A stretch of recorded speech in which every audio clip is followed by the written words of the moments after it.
नमस्कार, मी स्नेहा. आपण पाहताय साम टीव्ही साम संजीवनी या आरोग्य विशेष कार्यक्रमामध्ये तुम्हा सगळ्यांचं मी स्वागत करते. आज आपण रक्ताचा कॅन्सर म्हणजेच ब्लड कॅन्सर विषयी जाणून घेणार आहोत आणि त्यासाठी आपल्या साम टीव्हीच्या स्टुडिओत आलेले आहेत. मार्गदर्शन करण्यासाठी आपल्या सोबत आहेत SMBT हॉस्पिटल कॅन्सर हॉस्पिटलचे आणि कॅन्सर इन्स्टिट्यूटचे प्रसिद्ध हेमेटो ऑन्कोलॉजिस्ट तसंच bone marrow transplant surgeon doctor Girish Badrakhe. सरांचं स्वागत करूया. डॉक्टर, स्वागत तुमचं आमच्या स्टुडिओत. सरांशी थोडक्यात चर्चा करणार आहोत, मात्र त्याआधी त्यांची ओळख करून देते. डॉक्टर गिरीश हे उत्तर महाराष्ट्रातील सर्वात मोठ्या चॅरिटेबल ट्रस्ट हॉस्पिटल असलेल्या SMBT हॉस्पिटलमध्ये कार्यरत आहेत. वैद्यकीय सेवा पुरवतात आणि त्यांनी आत्तापर्यंत 300 पेक्षाही जास्त बोन मॅरो ट्रान्सप्लांट सर्जरी केलेल्या आहेत.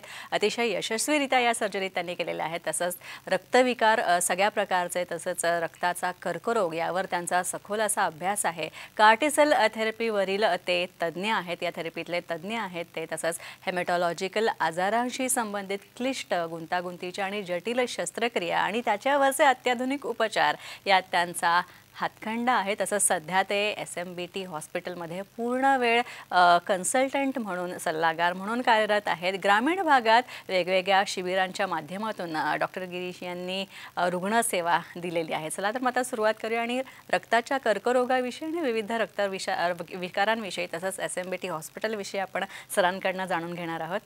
सर, असं म्हणतात की सगळ्या कॅन्सर्सच्या टाईप्स ऑफ कॅन्सर्समध्ये किंवा कॅन्सरच्या प्रकारांमध्ये ब्लड कॅन्सर जो आहे, रक्ताचा कर्करोग, हा अतिशय गुंतागुंतीचा असतो आणि असंही म्हटलं जातं की ब्लड कॅन्सर एखाद्याला झाला म्हणजे आता त्याचा मृत्यू जवळ आला असं सुद्धा म्हणतात. तर यात कितपत तथ्य आहे? बरोबर. रक्ताचा कॅन्सर जेव्हा आपण म्हणतो त्यावेळेस एक मनामध्ये सर्वांची भीती असते आणि जसं तुम्ही म्हणालात की रक्ताचा कॅन्सर म्हणजे मृत्यू, असं एक समीकरण काही वर्षांपूर्वी नक्कीच होतं. परंतु आता परिस्थिती बरीच बदलली आहे. रक्ताच्या कॅन्सरचं निदान आपण लवकरात लवकर करू शकतो. त्यासाठी असणाऱ्या टेस्ट सध्या आपल्याकडे अवेलेबल आहेत. त्यामुळे लवकर डायग्नोसिस होऊन लगेचच्या लगेच आपल्याला त्याच्यावरची ट्रीटमेंट किंवा त्याचं निदान करून लगेचच्या लगेच त्याच्यावरची कुठलीही थेरपी आपल्याला सुरू करता येतं. जसं कॅन्सरच्या ब्लड कॅन्सरमध्ये प्रकार आहेत, त्याच्यात लवकर स्टेजमध्ये जर काही आजार डायग्नोज झाले तर ते पूर्णपणे बरेही होऊ शकतात. लहान मुलांमधील ALL नावाचा एक कॅन्सर आहे जो 95% रुग्णांमध्ये पूर्णपणे बरा होतो आणि त्या पेशंट्सना अगदी नॉर्मल आयुष्य भविष्यात जगता येऊ शकतं. तर हा असा पूर्वीसारखा जो समज आहे की ब्लड कॅन्सर म्हणजे मृत्यू, तर असं डेफिनेटली आता राहिलेलं नाही आहे. बरेचसे रक्ताचे कॅन्सर हे पूर्णपणे बरे होऊ शकतात आणि काही आजारांना आपण कंट्रोलमध्ये ठेवू शकतो. CML सारखा हा आजार आहे तो तर केवळ एका गोळीमुळं पूर्ण आयुष्यभर कंट्रोलमध्ये राहू शकतो. एक डायबिटीज किंवा ब्लड प्रेशर सारखी त्याची ट्रीटमेंट करता येऊ शकते. अच्छा डॉक्टर, ब्लड कॅन्सरमध्ये खरं तर ब्लड कॅन्सर एखाद्याला होण्याचं कारण काय असू शकतं? काही जेनेटिक रिझन सुद्धा असतील किंवा काही फॅमिली हिस्ट्री सुद्धा असू शकते का? किंवा मुळात जेव्हा एखाद्याला ब्लड कॅन्सरची लागण होते तेव्हा लक्षणं कुठल्या प्रकारची जाणवतात? तर फार महत्त्वाचा प्रश्न आहे की रक्ताचा बराच आहे की का झाला हा फार सर्वात प्रथम जेव्हा रुग्ण आमच्याकडे येतो मला का झाला का, तर हा प्रश्न डेफिनेटली आहे. तर बऱ्याचशा कॅन्सरप्रमाणे स्मोकिंग हाही एक कारण आहे, पण ते ॲडल्टमध्ये. लहान मुलांमधील जे कॅन्सर आहेत त्यामध्ये बऱ्याच वेळा जनुकीय बदल शरीरात झालेले किंवा जे जेनेटिक चेंज आपण म्हणतो ते जेनेटिक चेंजमुळे असं होऊ शकतं. त्याचप्रमाणे काही व्हायरसेस आहेत ज्या व्हायरसेसच्या एक्सपोजरमुळं रक्ताचे काही लिम्फोमासारखे आजार होऊ शकतात. तर याच्या लक्षणांविषयी जर बोलायचं झालं तर लक्षणं प्रत्येक आजाराची वेगवेगळी असतात.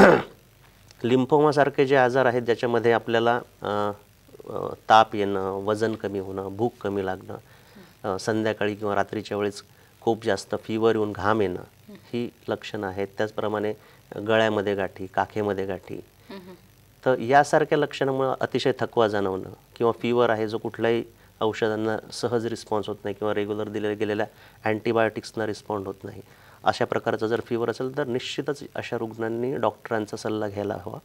आणि त्याच्यात सखोल गाठ आहे तर त्या गाठीचं डायग्नोसिस काय आहे ती बायोप्सी करून डायग्नोसिस करणं आवश्यक असतं. त्याच्यामध्ये मागे पुढे किंवा चालढकल करणं योग्य होत नाही.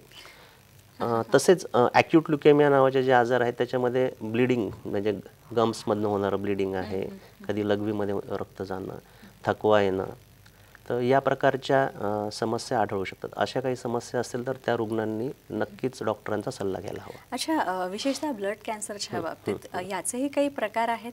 येस, हां. तर रक्त कॅन्सरचे बरेच प्रकार आहेत ॲक्च्युली तसं म्हणायला गेलं तर, पण प्रामुख्याने जे आपल्याला ब्लड कॅन्सर ज्याला म्हणतो आपण, तर तो ब्लड कॅन्सर आहे ॲक्यूट ल्युकेमिया. म्हणजे हा एक प्रकारचा रक्तामध्ये आढळणाऱ्या कॅन्सरच्या पेशी असतात. तर याचे ढोबळमानाने 2 प्रकार आहेत. एक ALL नावाचा आजार आहे ज्याला ॲक्यूट लिम्फोब्लास्टिक ल्युकेमिया असं आम्ही म्हणतो. दुसरा एक AML नावाचा आजार आहे जो ॲक्यूट मायलॉइड ल्युकेमिया आहे. तर याच्यात प्रत्येक आजाराचे आणखी बरेचसे टाईप्स आहेत, पण हे ढोबळमानाने 2 प्रकार आहेत. आणि ALL मध्ये B सेल आणि T सेल असा प्रकार आहे. त्याचप्रमाणे एक लिम्फोमा नावाचा प्रकार आहे ज्याच्यामध्ये हॉजकिन्स लिम्फोमा आणि नॉन हॉजकिन लिम्फोमा असे 2 प्रकार आहेत. नॉन हॉजकिन लिम्फोमाचे अनेक प्रकार आहेत. आणि एक मायलोमा म्हणून जे आजार आहे जो वयस्कर लोकांमध्ये होतो, ज्याच्यामुळे कधी कधी अचानक फ्रॅक्चर उद्भवणे वगैरे अशा गोष्टी होऊ शकतात. तर हे या प्रकारचे बरेच ब्लडचे प्रमुख कॅन्सर ज्याला म्हणतात आपण, ॲक्यूट ल्युकेमिया, लिम्फोमा आणि मायलोमा. अच्छा डॉक्टर, तुम्ही जवळपास 300हून अधिक रुग्णांचा सक्सेसफुल बोन मॅरो ट्रान्सप्लांट सुद्धा केलेला आहे. तर याविषयीच मला विचारायचं की बोन मॅरो ट्रान्सप्लांट म्हणजे काय आणि हे करण्याची वेळ कधी येते? तर बोन मॅरो ट्रान्सप्लांट, जसं आपण ट्रान्सप्लांट आता शस्त्रक्रिया असं वाटतं की कुठलं काही सर्जरी आहे, पण ॲक्च्युली बोन मॅरो ट्रान्सप्लांट ही काही शस्त्रक्रिया नाही आहे. ही एक मेडिकल ट्रीटमेंट आहे. यामध्ये फक्त एक मेडिकल ट्रीटमेंट आहे.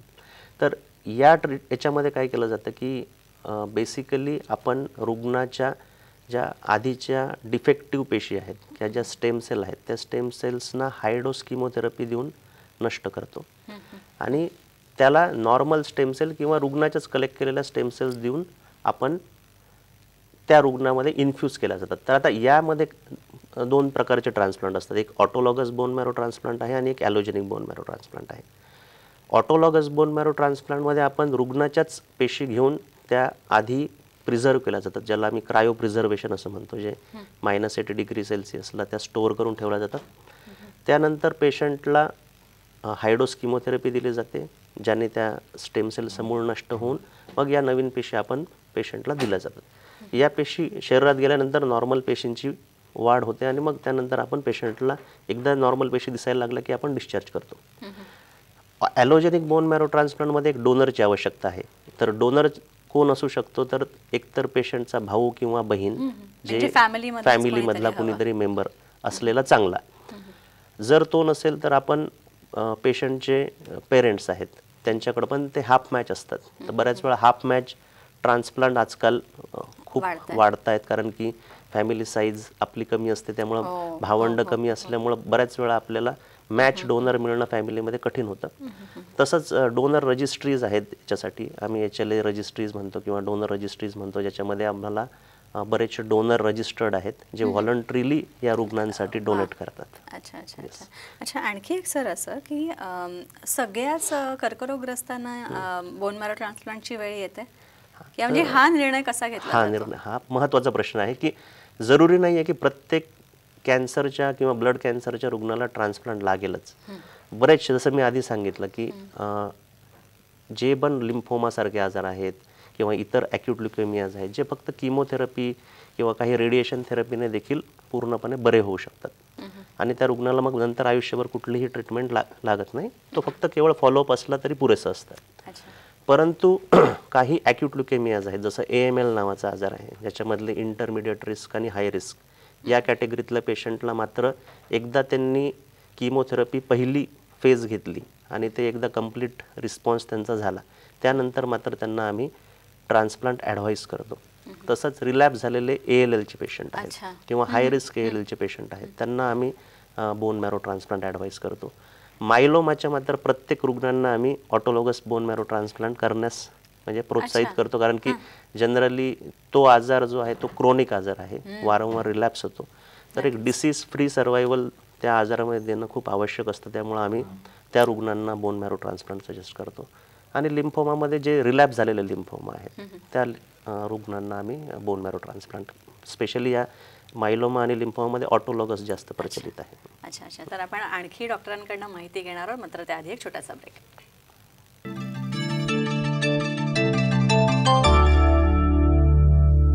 ब्रेकनंतर साम संजीवनीमध्ये आपलं स्वागत. आपण जाणून घेतोय रक्ताचा कर्करोग आणि त्यावरचे उपचार याविषयी.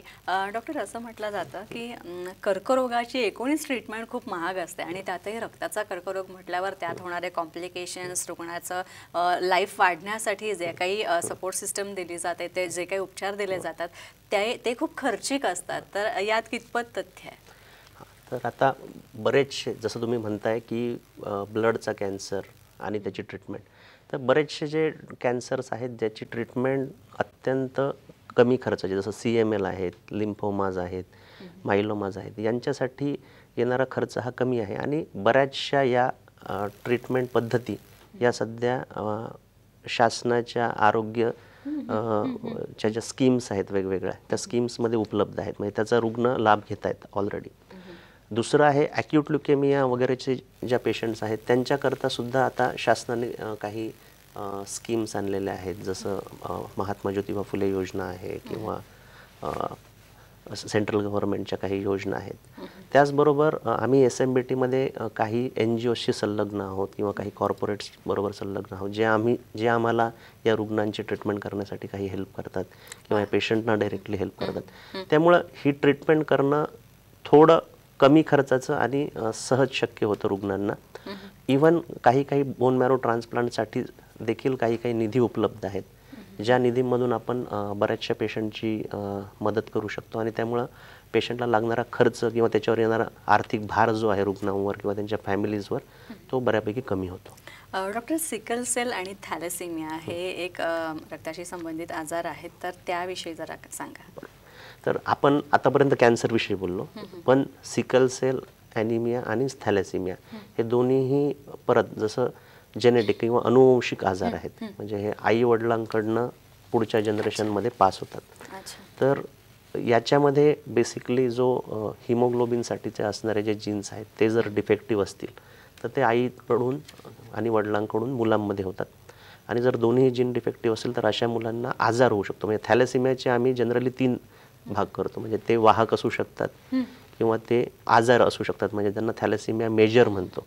आणि एक मधला आहे थॅलेसिमिया इंटरमिडिएट. पण मेजर प्रॉब्लेम जो आहे तो थॅलेसिमिया मेजरच्या रुग्णांना होतो, ज्या रुग्णांमध्ये बोन मॅरो ट्रान्सप्लांट ही एक क्युरेटिव्ह ट्रीटमेंट आहे.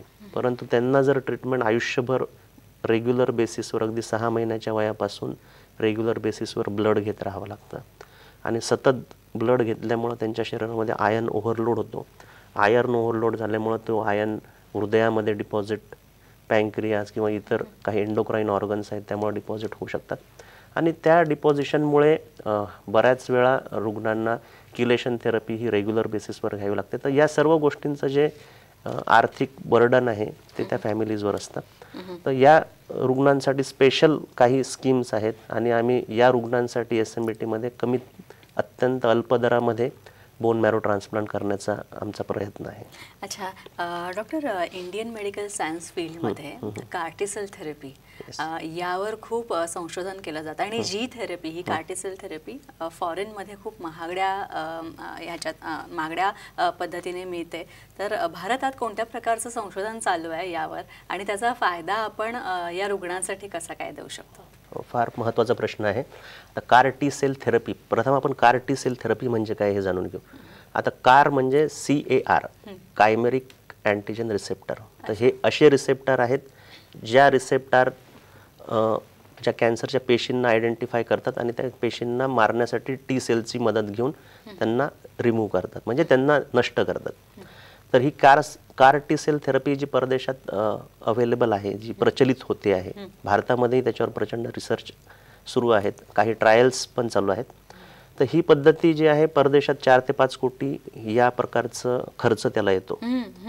पण भारतामध्ये टाटा मेमोरियल हॉस्पिटल आणि इम्युनो ॲक्ट ज्याच्याशी म्हणजे SMBTशी हे दोन्ही संस्था संलग्न आहेत आणि त्या टायअपमुळे आम्हाला आमच्या SMBT इथं ही ट्रायल करता आली आणि त्यात आम्ही 2 रुग्णांवर ही ट्रायलचा लाभ पण घेतला आहे, 2 रुग्णांनी, आणि त्यांना त्याचा बेनिफिट झाला आहे. तर CAR-T सेल थेरपी आता सध्या SMBT मध्ये 40 ते 50 लाखांच्या या म्हणजे अगदी 1 किमतीमध्ये उपलब्ध आहे. अच्छा डॉक्टर, SMBT हॉस्पिटल जे आहे, तुम्ही आता मगाशी तुमच्या उत्तरात उल्लेख आला की टाटा मेमोरियल कॅन्सर हॉस्पिटल बरोबर SMBTचं टायअप आहे आणि साधारण याविषयीच मला विचारायचं की कशा प्रकारे या टायअपचा किंवा या संलग्नतेचा फायदा रुग्णांना, सर्वसामान्यांना होऊ शकेल आणि ज्यांच्यामुळे त्यांची कॅन्सर ट्रीटमेंट किंवा इतर महागडी ट्रीटमेंट जी असेल ती अतिशय चांगल्या पद्धतीने होऊ शकेल. तर SMBT आणि टाटा मेमोरियल हॉस्पिटल बरोबर एक तांत्रिक करार आहे, ज्याच्यामुळं बऱ्याचशा गोष्टी ज्या SMBT मध्ये नाही आहेत त्या उपलब्ध करू शकतात किंवा ती टेक्नॉलॉजी ते अवेलेबल करू शकतात. जसं CAR-T सेल थेरपी आहे, तर CAR-T सेल थेरपी ही सध्या भारतामध्ये म्हणजे बोटावर मोजता येतील इतक्याच हॉस्पिटल्समध्ये अवेलेबल आहे. त्यातील SMBT देखील एक हॉस्पिटल आहे जे केवळ या तांत्रिक करारामुळे शक्य झालं आहे. त्याचप्रमाणे बऱ्याच ज्या ट्रायल्स आहेत ज्यांचा ॲक्सेस रुग्णांना नसतो त्या या तांत्रिक करारामुळे रुग्णांना SMBT मध्ये अवेलेबल होऊ शकणार आहेत. आणि काही ट्रायल्स आम्ही इनफॅक्ट चालू पण झाले आहेत आणि काही रुग्णांनी त्याचा फायदा घेतलेला आहे. त्याचप्रमाणे बरंचसं ट्यूमर बोर्ड, जसं एक व्हर्च्युअल ट्यूमर बोर्ड आहे जिथं आम्ही काही कॉम्प्लिकेटेड पेशंट्स असतात ज्यांच्यावर अगेन अँड अगेन जे रिलॅप्स होतात. सो या कॉम्प्लिकेटेड केसेससाठीचं एक डिस्कशन आणि त्याच्यातल्या वर घेणारं ट्रीटमेंटसाठीचं डिसिजन हे देखील रुग्णांना मला SMBT मध्ये उपलब्ध करून देता येतं आहे.